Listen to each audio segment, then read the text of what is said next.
Wait wait wait ഇതാ ഒരു minute ഇത് എന്തിനാ എല്ലാവരും തള്ളി അങ്ങോട്ട് കൊണ്ടുപോകാൻ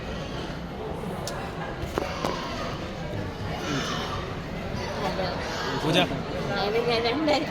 അവിടെ നിന്ന് പുറത്തായിരിക്കുന്നു പൂജ ആൾക്കാർ ചെയ്ത എൻട്രി കഴിഞ്ഞ ശേഷം ഫൈനൽ 5-ൽ ഉണ്ടാവും എന്ന് എല്ലാവരും പ്രതീക്ഷിച്ചു. പ്രേക്ഷക നിലയിൽ ഞങ്ങളും എല്ലാവരും പ്രതീക്ഷയാണ്. എങ്ങനെയുണ്ട് ഈ പെട്ടെന്നൊരു പുറത്താവല്ലേ? അത് പ്രെഡിക്റ്റ് ചെയ്യാൻ നമ്മൾ വിചാരിച്ചില്ലല്ലോ. ഓൾറെഡി ഡിസ്കിന് പ്രശ്നം ഉണ്ടായിരുന്നു. പക്ഷെ നമ്മൾ ആ ഒരു ഇതിൽ പെട്ടെന്ന് ആ ടാസ്ക് എടുത്ത് ചെയ്തതിൻ്റെ ഹെക്ടിക് പരിപാടിയൊക്കെ ആയതുകൊണ്ട് പെട്ടെന്ന് എൻ്റെ കയ്യിൽ നിന്ന് പോയി. അപ്പോൾ പിന്നെ നമുക്കത് നമ്മൾ ഒരിക്കലും പ്രതീക്ഷിച്ചില്ല.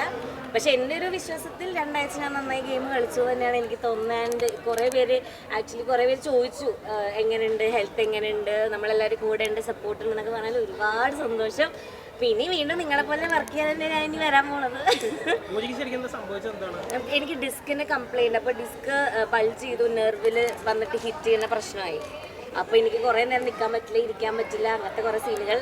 ഇപ്പോഴും എനിക്ക് നിൽക്കാൻ പറ്റുന്നില്ല. അടിപൊളിയായിരുന്നു, അടിപൊളി. നമ്മൾ എൻജോയ് ചെയ്യായിരുന്നു മൊത്തത്തിൽ. പിന്നെ സിബിൻ ഉണ്ടായിരുന്നു, നമ്മളെല്ലാവരും കൂടെ ഒരു ഫണ്ണായിരുന്നു ഭയങ്കര. ഇല്ല, ഞാനത് ഈ ഇടയിലാണ് ഞാൻ അറിഞ്ഞത്. ഞാൻ ഹോസ്പിറ്റലൈസ്ഡ് ആയിരുന്നു 5 days ആയിട്ട്. അപ്പോൾ ഞാൻ അറിഞ്ഞിട്ടുണ്ടായിരുന്നില്ല. ഇപ്പോഴാണ് ഞാൻ അറിയുന്നത്. അറിയില്ല, ഉള്ള സമയത്തല്ലോ ഞാൻ അവിടെ നിന്ന് അപ്പളേക്ക് ഇറങ്ങിയില്ലേ. പിന്നെ ആൾക്ക് എന്താ പറ്റിയെന്ന് അറിയില്ല. അപ്പം നേരിട്ട് ഇനിയിപ്പോൾ വരുന്നുണ്ടാവുമായിരിക്കും. അപ്പോൾ നമുക്ക് സംസാരിക്കാം. പൂജ ബിഗ് ബോസിലേക്ക് കയറിയ സമയത്ത് എല്ലാവരും കളികൾ എല്ലാം പറഞ്ഞ് അല്ലെങ്കിൽ കളികൾ മാറി എന്ന് ആൾക്കാർ വെച്ചാൽ ടോപ്പിലേക്ക് പോയി, ടോപ്പ് ഗിയറിലേക്ക് നമ്മുടെ ബിഗ് ബോസ് മാറി എന്ന് നിങ്ങളുടെ വൈൽഡ് കാർഡിലൂടെ ഞങ്ങൾക്ക് മനസ്സിലായി. അപ്പം നിങ്ങൾ പോയതിനു ശേഷം അവിടെ എന്ത് മാറ്റമാണ് സംഭവിച്ചത്? അതൊന്നും ഞാൻ അറിഞ്ഞിട്ടില്ലല്ലോ, ഞാൻ കണ്ടിട്ടില്ല. ബാക്കി എന്താ ഉണ്ടായത് മാറ്റം? അതായത് അവരും നല്ല പ്ലേയേഴ്സ്, അവർക്കും ഇപ്പൊ എന്തായാലും ഷോ ഡൗൺ ആയി പോകുന്നൊന്നുമില്ല. അവരും നന്നായി കയറി കളിച്ച് വരികയൊക്കെ ചെയ്യും. അപ്പൊ അത്രേ ഉള്ളൂ. അപ്പൊ ഗൈസ് പ്ലീസ് അതെ അതെ അതെ. അല്ല, എനിക്ക് മൊത്തം എന്റർടൈൻമെന്റ് പിടിക്കണം എന്നായിരുന്നു. കാരണം മൊത്തത്തിൽ അടി ഇടി ബഹളം അല്ലാതെ നമ്മളെല്ലാവരും ഒന്ന് ചിരിപ്പിച്ച് ഫണ്ണാക്കി എന്റർടൈൻ ആക്കി ഒരു ഫൺ ഗെയിം സ്പിരിറ്റോടെ കൊണ്ടുപോകണം എന്നായിരുന്നു. അങ്ങനെ തന്നെയാണ് ഞാൻ 2 ആഴ്ച നിന്നേന്നത്. ചിലപ്പോ നിങ്ങൾക്ക് എന്താ തോന്നുന്നത്? അതെ, അതെല്ലാരും പറയുന്നുണ്ട്. മേ ബി ആയിരിക്കാം, ആവാതിരിക്കാം, പറയാം. ഇത് നമുക്ക് സംഭവിക്കും നമ്മൾ വിചാരിച്ചില്ലല്ലോ.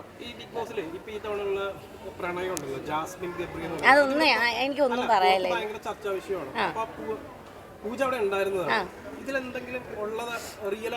അങ്ങനെ അത് ഓരോരുത്തരും ഇപ്പോൾ അവിടെ വരുന്നു, ഓരോരുത്തർക്ക് പല ഇഷ്ടങ്ങൾ തോന്നും, പല റിലേഷൻഷിപ്സ് ബിൽഡ് ചെയ്യും. അത് എന്താണ് ഏതാണെന്ന് അവർക്ക് എല്ലാവരും ഉള്ളൂ. നമുക്കത് വിലയിരുത്താൻ നമ്മളാരും അല്ല. അപ്പോൾ താങ്ക് യു സോ മച്ച്. സത്യം നിൽക്കാൻ പറ്റുന്നില്ല.